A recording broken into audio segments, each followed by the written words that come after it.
side, I was the one on the right. Jesus in the middle, save me. Oh, the one in the middle, save me. Jesus in the middle, save me.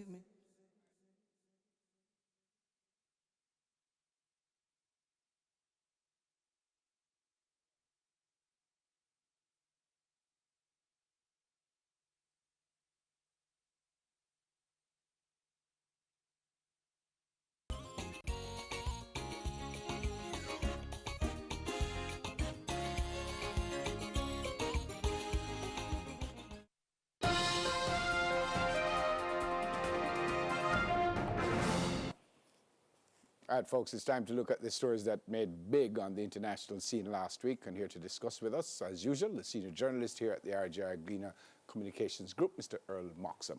Morning, friend. Hey, morning. Hope you had a great weekend. Indeed. Backfired on Theresa May, didn't it? Big time. Big time. Uh, Talk about the big stories from the week. This one was big because it has thrown the British political situation into turmoil. It has thrown the talks on Britain's exit from the European Union into doubt. They have a very, very weak government now. One wonders whether she herself can survive and for how long as Prime Minister, and whether they will not have to return to the polls in another general election before very long. So, on so many counts, it backfired. She wanted, she said, a stronger mandate going into the Brexit negotiations. She had a comfortable majority, but I think there was a bit of arrogance, some might even say hubris, crept in. She decided perhaps to crush the Labour Party under Jeremy Corbyn and give herself the sort of overwhelming power within her own Conservative Party. Instead, Corbyn came back from the dead.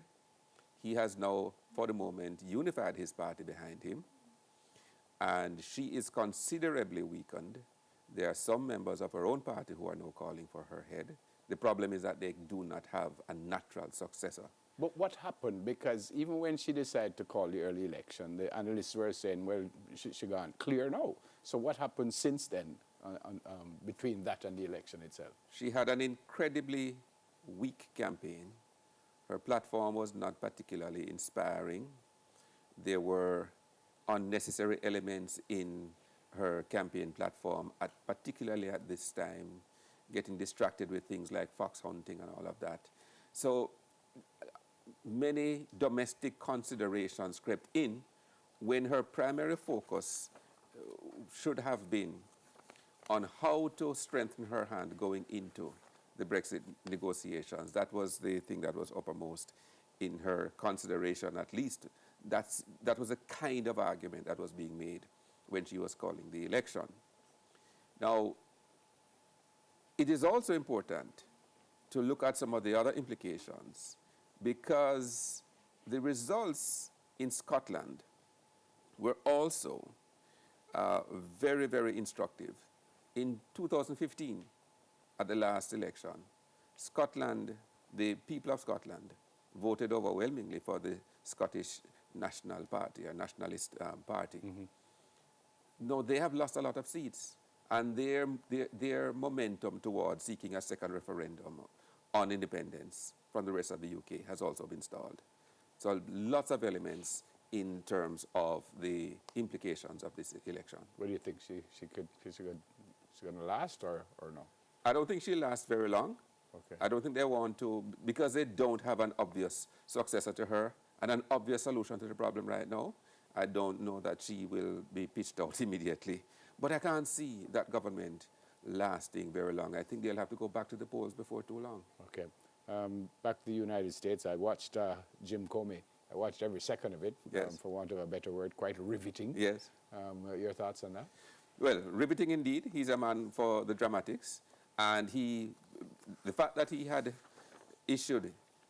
released his statement the day before, it meant that he wanted not just the members of the Senate committee, but the entire American public and by extension the world to know what he was going to be saying, certainly the essential elements of it, and to give those who would be questioning him a basis on which to ask substantial questions. In terms of what he had to say, there are several takeaways from that. One of them, his very strong opinion that he was fired because of his investigation into Russia's interference with the election campaign. That Trump tried to interfere with the investigation.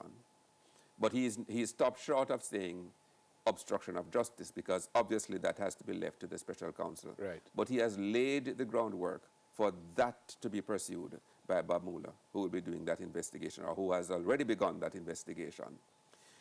He has, I think, what came out of it for me, and if you listened to yesterday, there was an interview with the former Attorney General for, not Attorney General, but a prosecutor from New York who was also fired by Trump.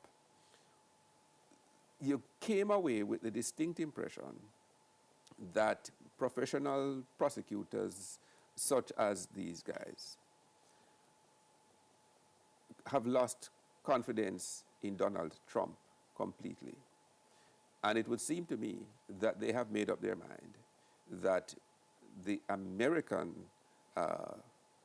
America's future needs to be rescued from Donald Trump. And therefore, I see a sort of a groundswell behind the scenes towards making the argument for his impeachment. As to whether a Republican-controlled Congress will ultimately impeach him, that's another question. They haven't proved obstruction of justice, though, with all what's going on. Not yet. Nobody has pronounced on that, and that will be left for the special counsel. All right. Emmanuel Macron seemed to be doing quite well. Quite well. They had the first round of parliamentary elections yesterday, following his victory in the presidential elections. And it seems that he'll be having an overwhelming majority in the French parliament. And at least for the time being, the Socialist Party, the main Socialist Party, because there's also a far-left Socialist Party, but the main Socialist Party will be decimated for the time being. And the center-right party will not, these are the two traditional parties, they will not be doing spectacularly well either. So this is signaling a very new day for French politics. He will be having in his government, or in parliament supporting him, a lot of newcomers, a lot of people who do not have a well-established notion of politics. Some might say that this is good and refreshing, but also there could be quite a few mavericks who could give him trouble because they will not be following any particular script where governance is concerned. Okay. All right. Just to let you know that even though Mr. Moxham is in charge, next week we're not speaking about Mr. Trump. For the first Monday since him decided. It will be the first Monday since him decided I'm running for the presidency. I think with one tweet, he will change all of that. And we'll be back talking about it next week. Afghanistan, meet us, man. Well, we have had to come to accept that we are no longer what we used to be. Can we rebuild from that? Yeah. But we have another game, so we could still win the series. Yes, we could still. We could still do so. And we did win the 2020 series. Which was extremely good. And there you go. Thanks for coming, sir. Indeed. Have a great week. Senior journalist with the RGR Communications Group, with the Greener RGR Communications Group, Mr. Earl Moxham.